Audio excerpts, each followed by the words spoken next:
بسم الله الرحمن الرحيم.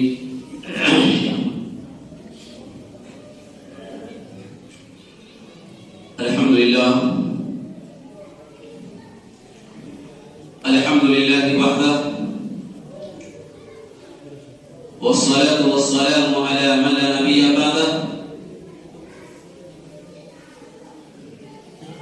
فقد قال الله تعالى في كتابه الكريم والفرقان الحميد: أعوذ بالله من الشيطان الرجيم، بسم الله الرحمن الرحيم.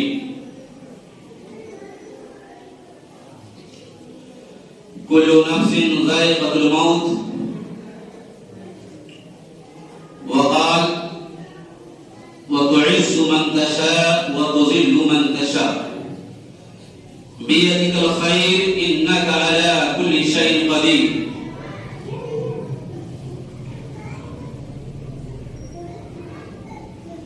وقال النبي عليه الصلاة والسلام: العلماء ورثة الأنبياء. بھائی باہر کے سر میں چٹائی بچھا دیجیے، ٹھنڈا ہے، دونوں سب میں چٹائی بچھا دیجیے.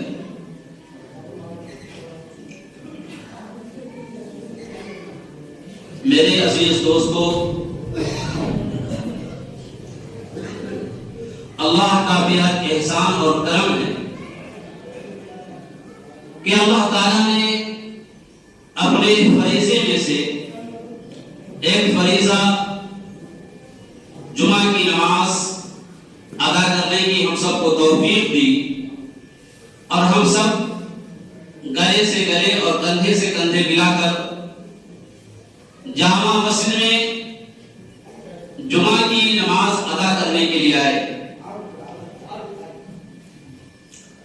دوستو، یہ کیونکہ اللہ کا خاص احسان اور کرم ہے، نہیں تو اس سے پیوستہ جمعہ، پھر اس سے پیوستہ جمعہ، پھر اس سے پیوستہ جمعہ جو گزرا ہے، بہت سے ایسے احباب، بہت سے ایسے ساتھی، بہت سی ایسی ماں اور بہنیں جو تھی، جو دنیا میں چلت پھرت، اٹھنا بیٹھنا سب ان کا چل رہا تھا، اور کچھ احباب ایسے تھے جو آپ کے ساتھ کندھے سے کندھے ملا کر کے نمازوں میں، نماز سنت کا وقت دیا جائے گا، بھائی سنت کا وقت دیا جائے گا، سنت باتیں پڑھیں، آپ کے ساتھ کندھے سے کندھا ملا کر نمازیں پڑھتے، گپ شپ کرتے، اور دوسرے امور میں، شادیوں میں، بیاہوں میں شرکت کیا کرتے تھے، لیکن وہ اللہ کے پیارے ہوتے. موت آنی ہے، موت برحق ہے. موت ہی ایک ایسا فلسفہ ہے جس پر سب کا اتفاق ہے. بہت سارے ایسے مسئلے ہیں جس پر لوگوں کا اختلاف ہے کہ یہ نہیں ایسے، یہ ایسے، یہ ایسے، نماز ایسے پڑھے، روزہ ایسے رکھے، اور یہ کرے وہ کرے. بہت سارے ایسے اعمال ہیں جس میں اختلاف ہے، لیکن موت ایک ایسا اللہ تعالیٰ کی طرف سے آنے والی چیز ہے اور ایک فیصلہ ہے جو سب کا اتفاق ہے کہ موت آنی ہے اور موت برحق ہے. عقل مند آدمی وہی ہے جو موت سے پہلے موت کی تیاری کرتے. سفر پہ ہم جاتے ہیں، باہر کا، دلی، ممبئی کا، کلکتہ کا، تو عقل مند مسافر وہی ہے جو اپنے سفر پر جانے کی جو چیزیں ہیں وہ ساتھ میں کر لے. ٹکٹ لے لے، سفر میں جانے کے جو اخراجات ہیں اس کے لیے پیسہ کچھ اپنے جیب میں رکھ لے، جو دقت اور پریشانی کا سامنا نہ کرے. ٹھنڈی کا زمانہ ہے تو کپڑا لتا زیادہ لے کر چلے. عقل مند انسان وہ ہے جو سفر سے پہلے اپنی سفر کی تیاری کرے. موت برحق ہے. آپ کو معلوم ہے کہ جناب منشی سہیل صاحب کی اہلیہ آج رات کے 2 بجے یا 1:45 بجے اس دنیا سے رخصت ہو گئی. اللہ ان کو قربت قربت جنت نصیب فرمائے اور وارثین کو صبر جمیل عطا فرمائے. آگے اور پیچھے سب کو جانا ہے. یہ چند دن کی جو زندگی ہے اس کو کس خوش اسلوبی کے ساتھ، کس پیار اور امن کے ساتھ اور محبت اور بھائی چارگی کے ساتھ ہم کیسے گزار لیں، یہ ہمیں فیصلہ کرنا ہے. لیکن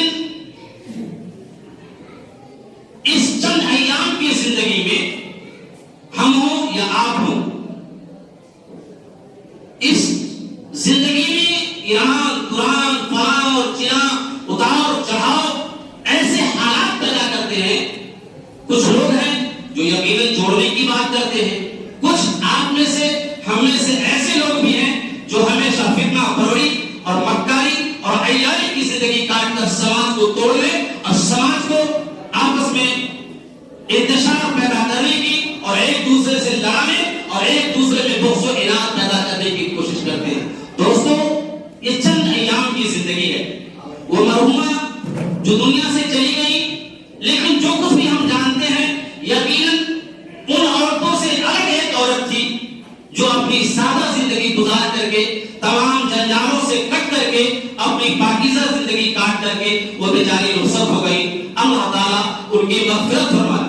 ہم بھی کوشش یہ کریں کہ ہمارے مرنے کے بعد بھی ہمارے جاننے والے، ہمارے چاہنے والے یا ہمارے ماننے والے ہمارے لیے اس طرح کی دعائیں کریں. آدمی زندگی میں دو کام کرتا ہے، یا تو اچھے یا برے. جانے والا جاتا ہے تو کہتا ہے کہ بھائی کیا بتائے، بڑا کمینہ تھا، بڑا کمزور تھا، ارے جب دیکھو ہوٹل میں برائی کرتا تھا، بڑا بدزبان تھا، ہمیشہ غیبت کرتا تھا، ہمیشہ دوسروں کی چغلی کرتا تھا، ہمیشہ دوسروں کو لڑانے کی بات کرتا تھا. ایک آدمی ایسا ہے جس کے مرنے کے بعد بھی لوگ اس طرح کی چرچائیں کرتے ہیں. ایک آدمی وہ ہے، کیا کریں، بہت اچھے آدمی تھے. وہ ہمیشہ اس بات کی کوشش کرتے تھے کہ لوگ آپس میں کیسے صلح صفائی کر لیں، دو بھائی آپس میں کیسے مل جائے، آپس میں ایک گھر دوسرے گھر سے کیسے جڑ جائے، یہ رشتہ کیسے ہموار ہو جائے، محبت اور بھائی چارگی کیسے پیدا ہو جائے، اور اخوت و محبت آپس میں کیسے ہو جائے. ایک آدمی وہ ہے جو اس کی فکر کرتا ہے تو مرنے کے بعد بھی اس کے ماننے والے، اس کے چاہنے والے اور اس کے جاننے والے اس کی جانے کے بعد بھی ذکر کرتے ہیں. تو ہم وہ کام کریں جو ہمارے جانے کے بعد بھی ہمارے جاننے والے ہوں، ہمارے وارثین ہوں، ہمارے دوست احباب ہوں، ہمیں اچھے ناموں سے ذکر کریں، پیارے ناموں سے ذکر کریں. یہ دنیا جو 60 سالہ اور 65 سالہ اور 50 سالہ جو اللہ کی طرف سے ایک نعمت عظمی کے طور پہ ملی ہے، اللہ کی عبادت میں، ذکر و اذکار میں اور پیار و محبت میں ہم گزارنے کی کوشش کریں کہ بھائی کو بھائی سے ملانے کی کوشش کریں، الفت و محبت کی بات کریں. موت آنی ہے، موت برحق ہے، ہر انسان کو آنا ہے. لیکن دوستو ہمارے معاشرے میں کچھ لوگ ایسے ہیں، معاشرہ کیا پورے سماج میں جب آپ دیکھیں گے نگاہیں الٹ کر کے تو آدمی نہ قرآن کا احترام ہے، نہ علماء کا احترام ہے، نہ مسجد کا احترام ہے. اپنی انا کے خاطر، اپنی شان کے خاطر، اپنی قوت بازو کے دکانے کے لیے، اپنی عیاری اور مکاری کو ثابت کرنے کے لیے، اپنی خاندانی رسوخ اور اپنی وراثت کو ثابت کرنے کے لیے کہ بیگم سلطان دودھ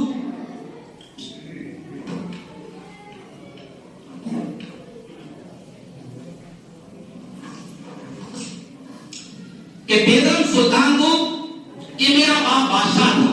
بھائی مانتا ہوں کہ تیرا باپ بادشاہ تھا، تیرا باپ اثر و رسوخ والا تھا. بتا تو صحیح تیرے اندر کون سی صلاحیت ہے، تیرے اندر کون سا ایسا جذبہ ہے، تیرے اندر کون سی ایسی چیز ہے جو تجھے لوگ مانے، تجھے لوگ سمجھے، تجھے لوگ عزت کرے. انسان اپنی پہچان خود کرا، اپنے اعمال کے ذریعے سے، اپنے زبان کے ذریعے سے، اپنی صلاحیتوں کے ذریعے سے اور سماج سیوا کر کے، سماج کی خدمت کر کے، مسجدوں کی، مدرسوں کی اور قبرستان کی اور اللہ والوں کی عزت کر کے، علماء اور صلاح کی خدمت کر کے آپ بنوائیں اپنی بات کو، لوگ آپ کو مانیں اور آپ کے پیچھے چلیں اور آپ کی ہر بات کو لبیک کہنے کو تیار ہو. لیکن آپ سماج کو توڑنے کی بات کریں، سماج کو بکھیرنے کی بات کریں، سماج میں انارکی پھیلانے کی بات کریں اور لوگوں کو توڑنے کی کوشش کریں اور آپ چاہیں کہ لوگ مجھے لیڈر مان لیں، لوگ مجھے باصلاحیت مان لیں، لوگ مجھے پاورفل مان لیں. یہ نہیں ہو سکتا ہے. آپ کو سماج کو پہلے جوڑنا، جوڑنے کی بات ہے. لوگ مسجد کا احترام نہیں کرتے، کوئی عمل آتا ہے تو مسجدوں کے کے اندر بھی قسم کھا لیتے ہیں کہ میں نے ایسا نہیں کیا، قرآن کی عظمت کا بھی خیال نہیں کرتے اور قرآن کو پکڑ کر قسم کھانا شروع کر دیتے ہیں کہ میں نے ایسا نہیں کیا۔ ارے بھائی، اپنے اعمال کو کے بیچ میں تم قرآن کو کیوں لاتے ہو؟ مسجد کے احترام کو تم کیوں پامال کرتے ہو؟ افسوسناک ایسے بھی لوگ ہیں۔ بہرحال اللہ تعالیٰ ایسی چیزوں سے ہمیں توبہ کرنے کی توفیق نصیب فرمائے اور امن و شانتی، پیار و محبت کی بات کرنے کی توفیق نصیب فرمائے اور ہمیشہ صلح صفائی کی بات کرنے کی توفیق نصیب فرمائے اور اپنی زندگی میں مرنے سے پہلے مرنے کی تیاری، یعنی آخرت کی جو زندگی ایک بے شمار لمبی زندگی ہے، تامحدود زندگی ہے، اس کی ہمیں تیاری کرنے کی توفیق نصیب فرمائے۔ خود بھی کریں اور اپنے دوست، احباب، رشتہ دار، اقربا کو بھی اس کی تلقین کریں۔ لوگ زندگی میں تو اپنے والدین کی خدمت نہیں کرتے، اپنے اقربا یا رشتہ داروں کی خدمت تو نہیں کرتے، لیکن مرنے کے بعد وابلہ پکاتے ہیں، روتے ہیں، پیٹتے ہیں، قرآن خوانیاں کرتے ہیں، ان کے نام پر ایک دو قرآن لا کر کے مسجد میں ڈال دیتے ہیں۔ مسجد میں پہلے سے بہت سارا قرآن ہے، پتہ نہیں قرآن کے پڑھنے کا موقع آئے گا کہ نہیں آئے گا۔ یہ سب کچھ کرنے کی کوشش کرتے ہیں۔ میرے بھائی اور دوستو، بات یہ ہے کہ آپ اگر اس جو مرنے والا مر گیا ہے، آپ کے رشتہ دار میں سے، آپ کے آباء و اجداد میں سے، آپ کے بھائی اور دوستوں میں سے، بیوی اور بچوں میں سے، آپ کوشش کریں کہ اس کی زندگی میں، بیماری کے عالم میں یا صحت یابی کے عالم میں اس کی ضرورت کے وقت اس کی ضرورت کو پوری کریں۔ ایک فقیر ایک مالدار کے دروازے پہ جاتا ہے، کپڑا لگتا نہیں ہے اس کے پاس، اور دروازے پہ جا کے بیٹھ جاتا ہے اور سیٹھ سے، اس مالدار سے کہتا ہے کہ سیٹھ صاحب، میں مر جاؤں گا اگر، اور آپ کے دروازے پہ اگر میری روح پرواز کر جائے تو آپ کیا کریں گے؟ میرے مرنے کے بعد آپ کے دروازے پہ میری موت آ جائے تو آپ کیا کریں گے؟ تو اس سیٹھ نے، اس مالدار امیر ترین آدمی نے کہا کہ اگر تم مر جاؤ گے تو تیرا کفن دفن کریں گے اور کفن دفن کرنے کے بعد تجھے دفنا دیں گے، کچھ ہوگا تو پردانی کرا دیں گے۔ اس فقیر نے کہا سیٹھ صاحب، یہ سب کچھ تو آپ مرنے کے بعد کیجیے گا، یہ ٹھنڈی کا زمانہ ہے، یہ بالکل کڑاکے کی ٹھنڈی ہے، ابھی مجھے ایک کپڑے کی ضرورت ہے، ایک چادر کی ضرورت ہے، ایک شال کی ضرورت ہے، ایک لحاف کی ضرورت ہے، آپ مجھے وہ عنایت کر دیں۔ تو دوستو، ضرورت اس بات کی ہے کہ اپنے مریضوں کے ساتھ، اپنے اقربا کے ساتھ، اپنے رشتہ داروں کے ساتھ، اپنے دیکھے رشتہ دار میں کون کتنا ضرورت مند ہے، کس کی بچی کی شادی ہے، کون بیمار ہے، کون کس لائق ہے، کس کو کس طرح کی ضرورت ہے، اس بات کی فکر اپنی زندگی میں کریں۔ مرنے کے بعد تو سب جاتا ہے، مر جاتا ہے، خون ہلاؤ ہوتا ہے، لوگ جنازے میں شریک ہوتے ہیں، چہرہ دیکھ لیتے ہیں، 2 منٹ کی تعزیت کی بات کرتے ہیں، سب لوگ چلے جاتے ہیں۔ لیکن دوستو، اصل یہ ہے کہ ہم اپنے طور پہ بھی صحیح زندگی گزارنے کی کوشش کریں اور اپنے اقربا، اپنے رشتہ دار، اپنے بیماروں کی اس کی مزاج پرسی کریں اور ضرورت کے وقت اس کی خدمت کریں۔ والدین اگر ہیں ان کے بیمار تو اپنے والدین کی خدمت کریں۔ لوگ آتے ہیں امام صاحب کے پاس پرچیاں لے کر کے، امام صاحب ذرا میرے لیے دعا کر دیجئے کہ میں میٹرک میں فرسٹ آ رہا ہوں، امام صاحب ذرا دعا کر دیجئے میری بچی بیمار ہے، امام صاحب ذرا دعا کر دیجئے بچی میں میری بیوی بیمار ہے۔ ارے بھائی، اب امام صاحب کو جو دے رہے ہیں دعا کرنے کے لیے، دعا کرنا منع نہیں ہے، امام صاحب کو دعا کرنا ہے، خطیب صاحب کو دعا کرنا ہے، آپ یقیناً دعا کرائیے، کیونکہ اللہ کے نبی جناب محمد رسول اللہ صلی اللہ علیہ وسلم نے فرمایا الدعاء مخ العبادہ، یہ دعا تو عبادت کا مرض ہے۔ آپ خود بھی دعا کریں، اپنے اکابرین سے، اپنے بزرگوں سے، اپنے علماء سے، اپنے صحابہ سے، اپنے اکابرین سے، اپنے دوستوں سے، اپنے رشتہ داروں سے دعا کی درخواست کریں۔ دعا تو کرنی ہے، دعا تو کرانی ہے، لیکن دوستو سب سے بڑی دعا یہ ہے کہ آپ کے گھر میں جو اللہ تعالیٰ نے جو بڑی بڑی فیکٹریاں لگا رکھی ہیں، ایک صابن کا فیکٹری ہوتا ہے، کپڑے کی فیکٹری ہوتی ہے اور طرح طرح کی فیکٹریاں ہوتی ہیں جہاں کپڑے تیار ہوتے ہیں، صابن تیار ہوتا ہے، مسالہ تیار ہوتا ہے، فیکٹریوں میں جو سامان بنتا ہے۔ آپ کے گھر میں جو فیکٹریاں ہیں، آپ اس فیکٹریوں کی قدر کریں، ان فیکٹریوں کی قدر کریں۔ آپ کے ماں باپ زندہ ہیں تو آپ ان سے دعائیں لیں، ان سے دعا کی درخواست کریں، اور قسم خدا کی کسی ماں باپ کو دعا کی درخواست کرنے کی ضرورت نہیں ہے، دل سے جو بات نکلتی ہے اثر رکھتی ہے، پر نہیں طاقت پرواز مگر رکھتی ہے۔ ماں باپ کو یہ کہنے کی ضرورت نہیں ہے کہ ابا میرے لیے دعا کر دیجئے، امی میرے لیے دعا کر دیجئے۔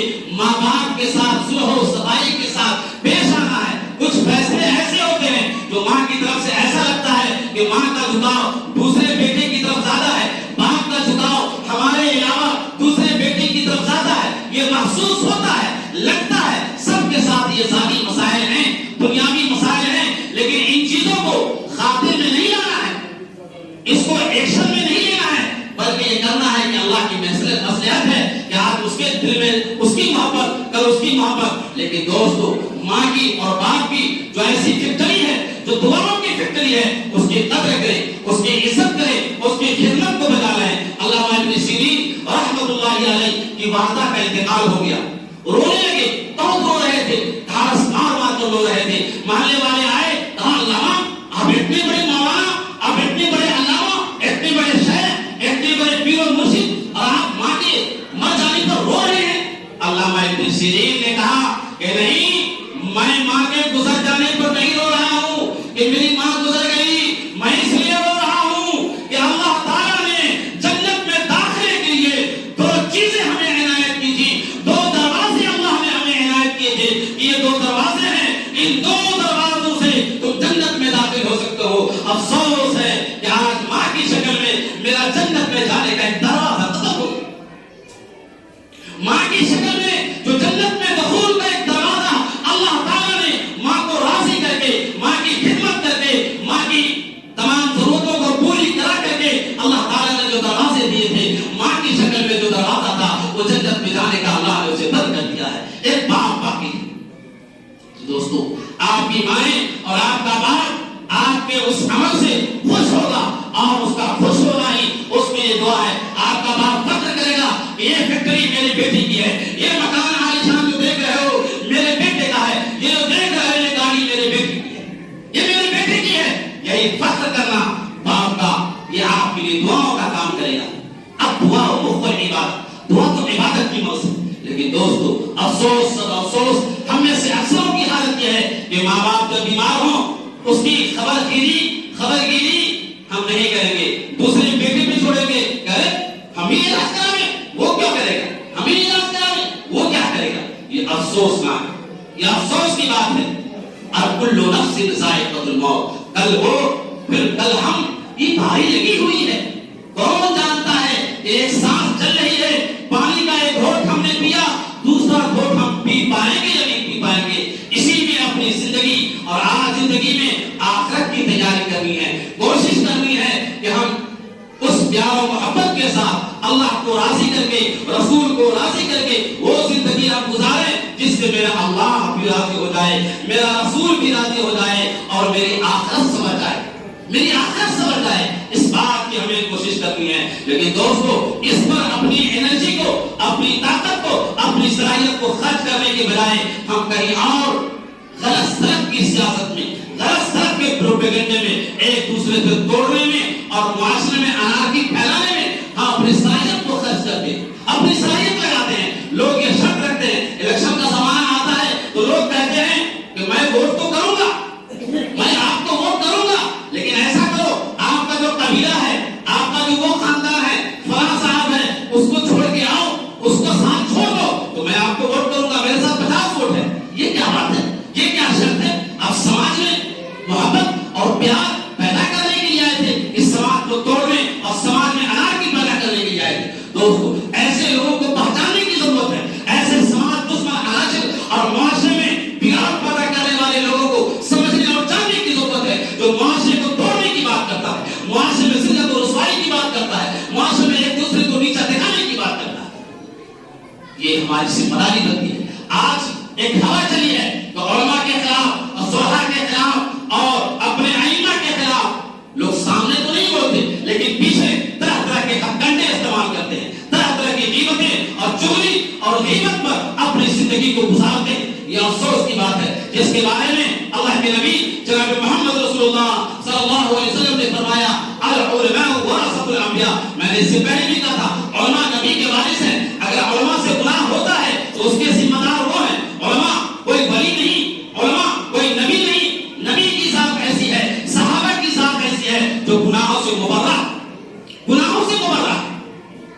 لیکن ایک انسان ہے، انسان و مرکب الناس انسان بھول چکا گناہوں کا مجموعہ ہے. لیکن آپ کے اندر اگر صلاحیت ہے، آپ اگر زبان دیا اللہ نے آپ اس کے خیر خواہ ہیں تو اس امام سے، اس علماء سے، اس ائمہ سے، اس عالم، اس حافظ سے آپ ان کے کان میں کہیں کہ مولانا فلاں بات ہے، فلاں چیز ہے، یہ خیر خواہی کی بات ہے۔ اگر مولانا نہیں ہے، سماج کا کوئی بھی انسان ہے، اگر اس سے کوئی کوتاہی ہوتی ہے، کوئی بات ایسی ہوتی ہے آپ کو ناگوار لگتی ہے، کیونکہ ہر انسان سب کو خوش نہیں کر سکتا، اور جو سب کو خوش کر کے چلے گا یقیناً اس کے اندر چاپلوسی اور مکاری، چاپلوس ہے وہ انسان، سب کو خوش نہیں کیا جا سکتا ہے، لیکن انسان سب کو خوش کرنے کی کوشش نہیں کرے، اپنے رب کو، اپنے خالق کو، اپنے مالک کو خوش کرے اور وہ عمل کرے کہ دنیا ناراض ہو جائے، سماج ناراض ہو، اس کی پرواہ نہیں، لیکن حق بات کہنی ہے، کلمۃ حق عند السلطان الجاہل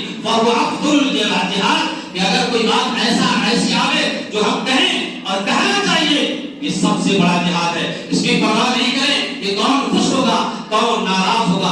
اللہ تعالیٰ ہمیں ہمیشہ حق بات اور سچ بات کہنے کی توفیق نصیب فرمائے، انصاف کی بات اور سماج میں انصاف کو پھیلانے اور انصاف کے دامن کو پکڑنے اور انصاف کے عمل کو بول بالا کرنے کی توفیق نصیب فرمائے۔ ایک موقع سے اللہ کے نبی جناب محمد رسول اللہ صلی اللہ علیہ وسلم غزوہ تبوک میں جا رہے تھے، غزوہ تبوک میں جا رہے تھے، میں نے قرآن کریم کی 2 آیت پڑھی ہے، کل نفس ذائقۃ الموت، آیت پڑھا میں نے، وتعز من تشاء وتذل من تشاء بیدک الخیر انک علی کل شیء قدیر۔ ایک تو موت سے متعلق ہے کہ موت سے پہلے اپنی تیاری کرنی ہے، کیونکہ ہر نفس کو موت کا مزہ چکھنا ہے، اور دوسری آیت میں جو بڑی تفصیل ہے، اس سے پہلے جو پس منظر اب شان نزول ہے اس کے پیچھے نہیں جائیں گے، اس کے شان نزول جب بیان کریں گے جو اصل مدعا ہے وہ سامنے آپ کے رہ جائے گا۔